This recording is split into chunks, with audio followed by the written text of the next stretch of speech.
Hi, hello, welcome to ECM రోస్లీ. క్రీస్తునందు ప్రియమైనటువంటి మీ అందరికీ మన ప్రభువును రక్షకుడు అయినటువంటి యేసు క్రీస్తు వారి యొక్క నామంలో వందనములు తెలియజేస్తూ ఉన్నాను. బాగున్నారు కదండి? నేను మీ సిస్టర్ రోస్లీ. ఈ సండే ఒక మంచి లెసన్తో నేను మీ ముందుకు వచ్చాను. ఇంకెందుకు ఆలస్యం, లెసన్లోకి వెళ్ళిపోదామా? ఈరోజు మనం నేర్చుకోబోయేటువంటి లెసన్ యొక్క అంశము ఏమిటి అంటే ఫర్గివ్నెస్ అనేటువంటి అంశంతో ఈరోజు మనం ఫర్గివ్ హార్ట్ఫుల్లీ అనేటువంటి అంశంతో ఈరోజు ఒక మంచి లెసన్ని మనం నేర్చుకోబోతున్నాం. అయితే లెసన్ టైటిల్ వినగానే మీకు అర్థమై ఉంటుంది. ఇంకెందుకు ఆలస్యం, ఆ లెసన్ ఏమిటో, ఎవరు చెప్పారో, ఏం జరిగిందో తెలుసుకుందాం. యేసుక్రీస్తు వారు శరీరధారిగా ఉన్నటువంటి సమయంలో యేసుక్రీస్తు వారి దగ్గరికి పేతురు వచ్చాడు. అయితే పేతురు వచ్చి ఒక క్వశ్చన్, లేకపోతే తను తెలుసుకోవాలని చెప్పి ఒక ప్రశ్న వేస్తూ ఉన్నాడు. ఏమిటి ఆ ప్రశ్న అంటే, సహోదరుడు నా ఎడల తప్పిదము చేసినట్లయితే నేను అతన్ని ఎన్నిసార్లు ఫర్గివ్ చేయాలి, ఎన్నిసార్లు నేను క్షమించాలి ప్రభువా? 7 మార్లు క్షమిస్తే సరిపోతుందా అని చెప్పి అడుగుతాడు. అడిగితే అప్పుడు యేసుక్రీస్తు వారు పేతురుకి తెలియచేస్తూ ఉంటారు, 7 మార్లు మటుకు కాదు కానీ 70 ఏళ్ల మార్ల మటుకు క్షమించాలి అని చెప్పి పేతురుకు తెలియచేస్తూ ఉంటారు. అయితే యేసుక్రీస్తు వారు ఈ విషయము ఎందుకు చెప్పారో మనకి ఒక లెసన్ విన్నట్లయితే అర్థమవుతుంది. ఎందుకు చెప్పారో తెలుసుకోవాలని అందరూ ఇంట్రెస్ట్గా ఉన్నారు కదండి. మనం గమనించినట్లయితే యేసుక్రీస్తు వారిగా ఉన్నటువంటి సమయంలోనే ఒక ఉపమానాన్ని తెలియచేశారు. పరలోక రాజ్యము ఎలా ఉంటుంది అంటే, ఒక యజమానుడు ఉంటాడు. అయితే ఆ యజమానుడు ఏం చేశాడంటే, ఒక వ్యక్తికి అప్పు ఇచ్చి ఉన్నాడు. అయితే ఆ వ్యక్తికి అప్పు ఇస్తే ఆ వ్యక్తి ఏం చేస్తున్నాడు అంటే అప్పును తీర్చలేకపోతూ ఉన్నాడు. అయితే ఈ యొక్క యజమానుడు ఆ వ్యక్తి దగ్గరికి వెళ్ళి, నీవు నాకు అప్పు ఉన్నావు కాబట్టి నీవు నా అప్పును తీర్చు, నీకు కలిగిన నీ భార్యను, నీ పిల్లలను, నీ ఆస్తిని సమస్తాన్ని కూడా అమ్మివేసి ఆ యొక్క రుణం అంతటిని కూడా తీర్చమని చెప్పి యజమానుడు ఆ యొక్క వ్యక్తికి తెలియచేస్తాడు. తెలియచేయగానే ఆ వ్యక్తి చాలా బతిమాలుతాడు. అయ్యా, నేను ఆ రుణాన్ని తీర్చలేనని చెప్పి గోజాడుతాడు, బ్రతిమలాడతాడు. అయితే ఎంతో గోజాడి బ్రతిమలాడినటువంటి సమయంలో ఈ యొక్క యజమానుడు ఏం చేస్తాడంటే అతని మీద కనికర పడతాడు, జాలి పడతాడు. ఇతను ఎంత బ్రతిమాలుతున్నాడు, ఇతని యొక్క స్థితి ఎంత దీనముగా ఉందో, అతను చెల్లించలేకపోతూ ఉన్నాడే అని చెప్పి యజమానుడు ఏం చేస్తాడంటే అతని వైపు చూసి సరే అని చెప్పి అతన్ని ఆ యొక్క అప్పుని మాఫీ చేసేస్తాను, ఇంకా ఏమీ చెల్లించవసరం లేదని చెప్పి క్షమించి ఆ యొక్క యజమానుడు మంచి మనస్సుతో ఈ యొక్క వ్యక్తికి ఉన్నటువంటి సమస్తమైన రుణాలన్నింటినీ కూడా తీసివేస్తాడు. ఎలా తలాంతులు ఉన్నట్లుగా మనం చూస్తున్నాం. అంటే ఇంచుమించుగా 3600 రూపాయలు ఈ యొక్క యజమానునికి రుణాన్ని కలిగి ఉన్నాడు. అయితే యజమానుడు ఎంతో జాలిపడి కనికరపడి ఆ యొక్క రుణాన్ని అంతా కూడా తీసివేసి ఆ వ్యక్తిని క్షమిస్తాడు. అయితే క్షమించబడినటువంటి వ్యక్తి చాలా సంతోషపడుతూ తన కలిగి ఉన్న అన్నిటిని కూడా వేటిని పోగొట్టుకోకుండా అన్ని కలిగి ఉన్నాడు. అదేవిధంగా యజమానుడు అప్పును మాఫీ చేసేసాడు, రుణాన్ని తీసివేసేసాడు, క్షమించాడు. కాబట్టి చాలా సంతోషపడుతూ వెళ్ళిపోయినటువంటి తరువాత ఏం జరిగింది అంటే, ఈ యొక్క వ్యక్తి మరొక వ్యక్తికి దాదాపుగా 100 దేనారాలు అప్పు ఇచ్చి ఉంటాడు. అయితే 100 దేనారాలు అంటే ఇంచుమించుగా ఒక దేనారము అంటే ₹1.5 మనం చెప్పుకోవచ్చు. 100 దేనారాలు అంటే మనం గమనించినట్లయితే ఒక ₹50 అప్పు ఉన్నాడు. అయితే ఈ యొక్క ₹50 అప్పు ఉన్నటువంటి వ్యక్తి దగ్గరికి వెళ్ళి ఇతను ఏం చేస్తూ ఉంటాడంటే, నా యొక్క రుణాన్ని నీవు తీర్చు, నాకు నువ్వు అచ్చి ఉన్నావు, అప్పు ఉన్నావు కాబట్టి నా అప్పును తీర్చు అని చెప్పి అతన్ని తెలియజేస్తాడు. తెలియజేయగానే ఆ వ్యక్తి ఏం చేస్తాడంటే, రుణస్థుడిగా ఉన్నటువంటి వ్యక్తి చాలా వేదన చెందుతూ గోజాడుతూ అడుగుతూ నాకు కొంచెం సమయం ఇవ్వండి అని చెప్పి గోజాడుతూ బ్రతిమలాడుకుంటూ ఉంటాడు. అయితే బ్రతిమలాడుకుంటూ ఉన్నప్పటికీ కూడా ఈ యొక్క అప్పు ఎవరైతే రుణాన్ని ముందుగా యజమానుడి దగ్గర రుణాన్ని క్షమించబడ్డాడు, అయితే అతడికి ఇవ్వవలసినటువంటి వ్యక్తిని క్షమించటానికి ఈ వ్యక్తికి ఇష్టము లేకపోవటాన్ని బట్టి చాలా బాధపరుస్తూ ఉన్నాడు. అయితే ఆ ₹50 ఇవ్వవలసినటువంటి లేక 100 దేనారాలు ఇవ్వవలసినటువంటి వ్యక్తిని చాలా బాధపరుస్తూ ఇబ్బంది పెడుతూ ఉన్నాడు. అయితే ఈ విషయం అంతా కూడా ఎవరికి తెలిసింది అంటే యజమానునికి తెలిసింది. ఆ యజమానుడు చాలా కోపం వచ్చేసింది. ఎందుకు కోపం వచ్చిందంటే, నేను అతనికి ఇవ్వవలసినటువంటి దాదాపుగా 3,600 రూపాయలు సుమారుగా లేఖనాల్లో తెలియచేయబడుతుంది. మత్తయి సువార్తలో మనం గమనించినట్లయితే 18వ అధ్యాయములో ఈ యొక్క ఉపమానంగా చెప్పబడినటువంటి విషయం మనం దాదాపుగా 21వ వచనం నుంచి చివరి వచనం వరకు కూడా 10,000 తలాంతులు అనగా 3,600 రూపాయలు అప్పును తీసివేశాడు, మాఫీ చేసేసాడు, క్షమించి వేసేసాడు. ఆ యొక్క రుణపత్రాన్నే తీసివేశాడు. కానీ ఎవరైతే క్షమించబడ్డాడో ఆ వ్యక్తి తన తోడి సహోదరుడుగా ఉన్నటువంటి వ్యక్తిని క్షమించడానికి ఇష్టపడలేదు, బాధపడుతూ ఉన్నాడు. ఈ విషయం అంతా కూడా ఎవరికి తెలిసింది అంటే ఆ యొక్క యజమానునికి తెలిసింది. యజమానుడు కోపపడుతూ అతని దగ్గరికి వెళ్ళి, నేను గొప్పగా ఉన్నటువంటి ఆ యొక్క అప్పుని, రుణాన్ని నేను తీసివేసేసాను, ఇతడు ఆ యొక్క 100 కోసం అని చెప్పి ఇంత బాధపరుస్తూ ఉన్నాడని చెప్పి ఆ యొక్క వ్యక్తి కోపపడి ఆ యొక్క అప్పు అంతా తీర్చేంత వరకు కూడా అతడు కూడా శిక్షించబడాలి, అతడు కూడా బాధించబడాలి అని చెప్పి వారిని బాధకు లేకపోతే వేదనకు అప్పచెప్పినట్లుగా మనం చూస్తున్నాం. అయితే ప్రియమైనటువంటి వారులారా, చివరిగా మనం గమనించినట్లయితే ఈ యొక్క లెసన్లోనే యేసుక్రీస్తు వారు తెలియజేస్తూ ఉంటారు, మనము ఇతరులను క్షమించాలి. ఎన్ని మార్లు మట్టుకు క్షమించాలి అంటే 77 ఏళ్ల మారు మట్టుకు మనం గమనించినట్లయితే 7 అనేటువంటి సంఖ్యను మన ఒక సంపూర్ణమైన సంఖ్యగా లేకపోతే దేవుని యొక్క మా యొక్క సంఖ్యగా చెప్తూ ఉంటాం. అంటే ఒక పరిపూర్ణతను సూచిస్తూ ఉంది. అలాగే మనం కూడా ఎలా క్షమించాలి అంటే పూర్ణమైన, పరిపూర్ణమైన, సంపూర్ణమైనటువంటి క్షమాపణ మన హృదయంలో కలగాలి. హృదయపూర్వకముగా, పరిపూర్ణముగా మనం ఇతరులను క్షమించాలి.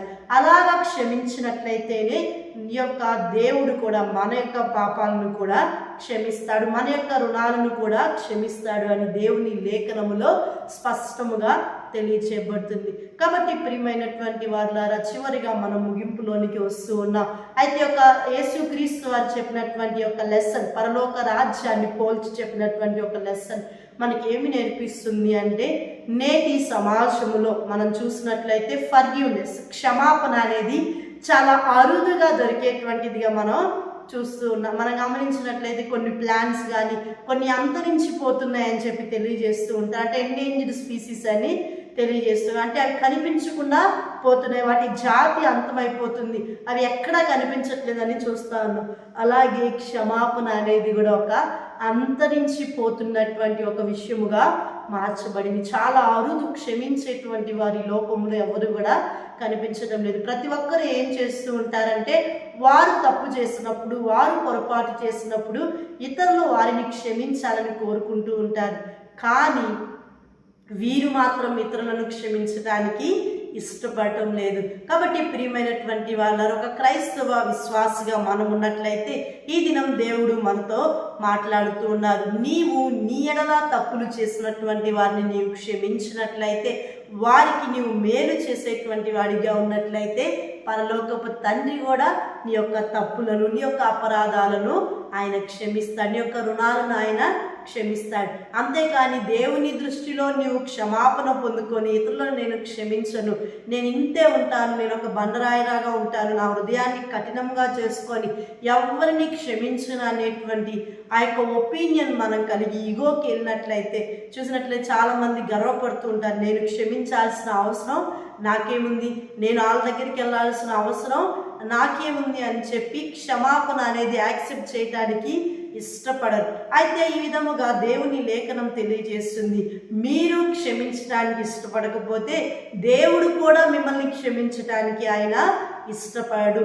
ఎందుకంటే మీరు క్షమిస్తేనే ఆయన కూడా మన యొక్క పాపాలు, మన యొక్క అపరాధాలను కూడా ఆయన క్షమిస్తాడు. ఈ యొక్క చదవబడినటువంటి ఈ యొక్క లెసన్లో కూడా మనం చూసినట్లయితే, లెసన్లో యజమానుడు కూడా ఏం చేశాడంటే ఆ యొక్క అచ్చి ఉన్నటువంటి వ్యక్తిని క్షమించాడు. కానీ అతడు క్షమించలేకపోయాడు. కాబట్టి మరలా యజమానుడు అందులో రావాల్సి వచ్చింది, మరలా యజమానుడు అతన్ని శిక్షించవలసి వచ్చింది, బాధపరచవలసి వచ్చింది, తీర్పు తీర్చవలసి వచ్చినట్లుగా మనం చూస్తున్నాం. కాబట్టి ప్రియమైనటువంటి వారులారా, మన యొక్క జీవితంలో మనం ఇతరులను క్షమించేటువంటి వారిగా ఉన్నామా లేదా? 77 ఏళ్ళ మారు మట్టుకంటే ఒక సంపూర్ణమైన పరిపూర్ణముగా మనము జీవించినంత కాలము కూడా మన యొక్క సహోదరులను, మన సాటి వారిని, మన పొరుగు వారిని, మన శత్రువులను కూడా క్షమించమని దేవుని యొక్క లేఖనము స్పష్టముగా తెలియచేస్తుంది. కాబట్టి నేటి క్రైస్తవ సమాజముగా ఉన్నటువంటి మనతో దేవుడి దినం మాట్లాడుతూ ఉన్నారు. ప్రతి ఒక్కరు, చిన్నవారైతేనేమి పెద్దవారైతేనేమి, ప్రతి ఒక్కరు కూడా ఏం చేయాలి అంటే క్షమించటం అనేటువంటి ఒక మంచి గుణ లక్షణాన్ని మనం కలిగి ఉండాలి. ఈ యొక్క క్షమాపణ మన ప్రభు అయిన యేసుక్రీస్తు వారిలో కూడా మనం చూస్తుంటాం. యేసుక్రీస్తు వారు మొట్టమొదటి పలికినటువంటి మాట, తండ్రి వీరేమి చేయుచున్నారో వీరెరుగరు కనుక వీరిని క్షమించమని ఆయన తెలియజేశారు. ఆయన కొట్టేవారిని, తిట్టేవారిని, హింసించేటువంటి వారిని, వస్త్రాలు చీట్లు వేసుకునేటువంటి వారిని, నిందించేటువంటి వారిని, గాయపరిచేటువంటి వారిని అందరినీ చూస్తూ ఉన్నారు. అబద్ధ సాక్ష్యము చెప్పినటువంటి వారిని అందరినీ ప్రస్తావిస్తూ యేసుక్రీస్తు వారు తెలియజేస్తూ ఉన్నారు. వీరేమి చేయుచున్నారో వీరు ఎరుగరు కనుక వీరిని క్షమించండి అని చెప్పి ఆయన తెలియజేస్తున్నారు. కాబట్టి మనకి కూడా ఏం నేర్పిస్తూ ఉన్నారు అంటే మనం కూడా ఏం చేయాలి అంటే ఇతరులను క్షమించాలి. యేసుక్రీస్తు వారే క్షమిస్తే అంత హింస, అంత ఘోరమైన శిలువ మరణ, అంత వేదనను అనుభవించినటువంటి యేసుక్రీస్తు వారే అందరినీ క్షమించేశారు. మన యొక్క జీవితంలో కూడా కొన్ని సందర్భాల్లో ఇతరులు మీకు హాని చేసినటువంటి వారిగా, లేకపోతే నిందించినటువంటి వారిగా, ఏదైనా సందర్భంలో బాధపరిచినటువంటి వారిగా అనిపించినట్లయితే వారిని కూడా మీరు ఏం చేయాలంటే దేవుని లేఖనంలో తెలియజేసినటువంటి రీతిగానే మత్తయి సువార్త 18వ అధ్యాయము 35వ వచనంలో తెలియజేసినటువంటి రీతిగా మీలో ప్రతి వాడును తన సహోదరుని హృదయపూర్వకముగా క్షమించిన ఎడల నా పరలోకపు తండ్రి ఆ ప్రకారమే మీ ఎడల చేయుననెను దేవుని లేఖనము స్పష్టముగా తెలియజేస్తుంది. పరలోకపు తండ్రి కూడా మీరు ఇతరులకు ఎలా చేస్తారు, పరలోకపు తండ్రి కూడా మీకు కూడా అలాగే చేస్తాడు. మీరు క్షమిస్తే ఆయన క్షమిస్తాడు, మీరు క్షమించకుండా ఉంటే ఆయన కూడా మీ ఎడల కఠినముగా ఉంటాడు, ఆయనకు కూడా వికటము చూయిస్తారని దేవుని లేఖనము స్పష్టముగా తెలియజేస్తుంది. కాబట్టి ఈ దినం కంఠస్థ వాక్యం కూడా మత్తయి సువార్త 18వ అధ్యాయము 35వ వచనాన్ని మనం కంఠస్థ వాక్యముగా తీసుకొని చిన్న బిడ్డలకు నేర్పించవలసిందిగా మనవి చేస్తూ ఉన్నాను. కాబట్టి ప్రియమైనటువంటి వారులారా, ఈ దినం దేవుడు మనకు ఒక మంచి మెసేజ్ని అనుగ్రహించారు. మనము కూడా ఇతరులను క్షమించాలి. క్షమించినట్లే యేసుక్రీస్తు వారు, లేకపోతే దేవుడు కూడా మనల్ని అలాగే క్షమిస్తారు. మనం ఏ కొలతతో కొలుస్తామో అదే కొలతతో కొలవబడతాము. మనం ఏ విధంగా ఇతరుల పట్ల ట్రీట్ చేస్తామో దేవుడు కూడా మనల్ని అదే విధంగా ట్రీట్ చేస్తారు. కాబట్టి మన యొక్క జీవితంలో, మన యాత్రా జీవితంలో కొనసాగుతున్నప్పుడు మన విషయములో ఎవరైనా అపరాధము చేసినట్లుగా, ఎవరైనా తప్పు చేసినట్లుగా అనిపించినట్లయితే వారిని క్షమించటం క్రైస్తవునిగా మనకు ధర్మమే అని దేవుని లేఖనం స్పష్టముగా తెలియజేస్తుంది. ఓకే అండి, యేసుక్రీస్తు వారు కూడా మనందరినీ క్షమించాడు. ఆయన చనిపోయాడు, మృత్యుంజయుడిగా లేపబడ్డారు. మనం కూడా క్రీస్తు వారి మాదిరిలో ముందుకు కొనసాగాలని ఆయన మన నుంచి కోరుకుంటూ ఉన్నారు. కాబట్టి పరలోకపు తండ్రికి మనం ఇష్టలుగా ఉండాలంటే ఇతరులను క్షమించాలి. కుటుంబ సభ్యులనైనా, లేకపోతే సంఘములో ఉన్న సహోదరులనైనా, లేదంటే శత్రువుగా మీకు తోచిన ప్రతి ఒక్కరిని కూడా క్షమించాలి అని దేవుని లేఖనం స్పష్టముగా తెలియజేస్తుంది. ప్రార్థన చేసుకుందాం. మహోన్నతులైన మా తండ్రి, సర్వోన్నతులైన మా దేవ, మీకే వెలలేని స్తుతులు స్తోత్రాలు చెల్లిస్తూ ఉన్నాము తండ్రి. దేవా, ఈ దినము తండ్రి హృదయపూర్వకముగా క్షమించుట అనేటువంటి అంశముతో మీరు మాకు అందించిన అమూల్యమైనటువంటి లెసన్ని బట్టి మీకు స్తోత్రాలు. దేవా, మా యొక్క జీవితంలో కూడా ఇతరులను క్షమించేటువంటి వారిగా, హృదయపూర్వకమైన క్షమాపణ కలిగి ఉండేటువంటి వారిగా ఉండే భాగ్యము దయచేయండి. ఎవరైతే ఈ సీఎం రోస్లీ ద్వారా ఈ లెసన్ వీక్షిస్తూ ఉన్నారు వారికి మీ కృపను తోడుగా ఉంచండి. వారు కూడా తండ్రి ఇతరులను క్షమించేవారిగా, మీ నుంచి క్షమాపణ పొందుకునేటువంటి వారిగా ఉండే భాగ్యాన్ని దయచేయండి. ఎవరైతే తండ్రి లెసన్స్ వీక్షిస్తూ ఉన్నారో వారికి ఆశీర్వాదకరంగా ఈ లెసన్ని మీరు మార్చండి, పరిచర్యను అభివృద్ధి పరచండి, సంఘ పరిచర్యను మీరు దీవించండి. అనేక మందికి ఆశీర్వాదకరంగా మీరు ఆకడ వరకు ఈసీఎం మినిస్ట్రీని, న్యూ హెర్మోన్ మినిస్ట్రీని, ఎక్లేషియా క్రైస్ట్ మినిస్ట్రీస్ని మీరు అభివృద్ధి పరచి మీ కృపలో ఆదరించి సహాయం చేయమని, మీ పరిచర్యలో దివాల్పులమైన మేము పాలిభాగస్సులుగా ఉంటుండగా మీ ఎడల నమ్మకమైనటువంటి వారిగా అంతము వరకు మీ కొరకు సాక్షులముగా ముందుకు కొనసాగే శక్తిని మీరు మాకు అనుగ్రహించమని, దేవా ప్రారంభములో అనేక ఆటంకాల ద్వారా ఈ పరిచర్య ఆగిపోయి ఉంటుండగా నూతనముగా మీరు పరిచర్యను ప్రారంభిస్తున్నందుకు మీకు స్తోత్రాలు చెల్లిస్తూ, దేవా అనేక మందికి రీచ్ అవటానికి, అనేక మందికి ఆశీర్వాదకరంగా ఉండటానికి సహాయం చేయమని త్వరలో రానైన యేసు క్రీస్తు వారి యొక్క నామంలో ప్రార్థించి అడిగి వేడుకుంటున్నాము తండ్రి, ఆమేన్. ఇప్పటి వరకు లెసన్ ఎంతో శ్రద్ధగా వీక్షించిన మీ అందరికీ మన ప్రభువును ప్రియ రక్షకుడైనటువంటి యేసు క్రీస్తు వారి యొక్క నామములో వందనములు తెలియచేస్తూ ఉన్నాము. May God bless you. దేవుడు మిమ్మును దీవించునుగాక. ఆమేన్.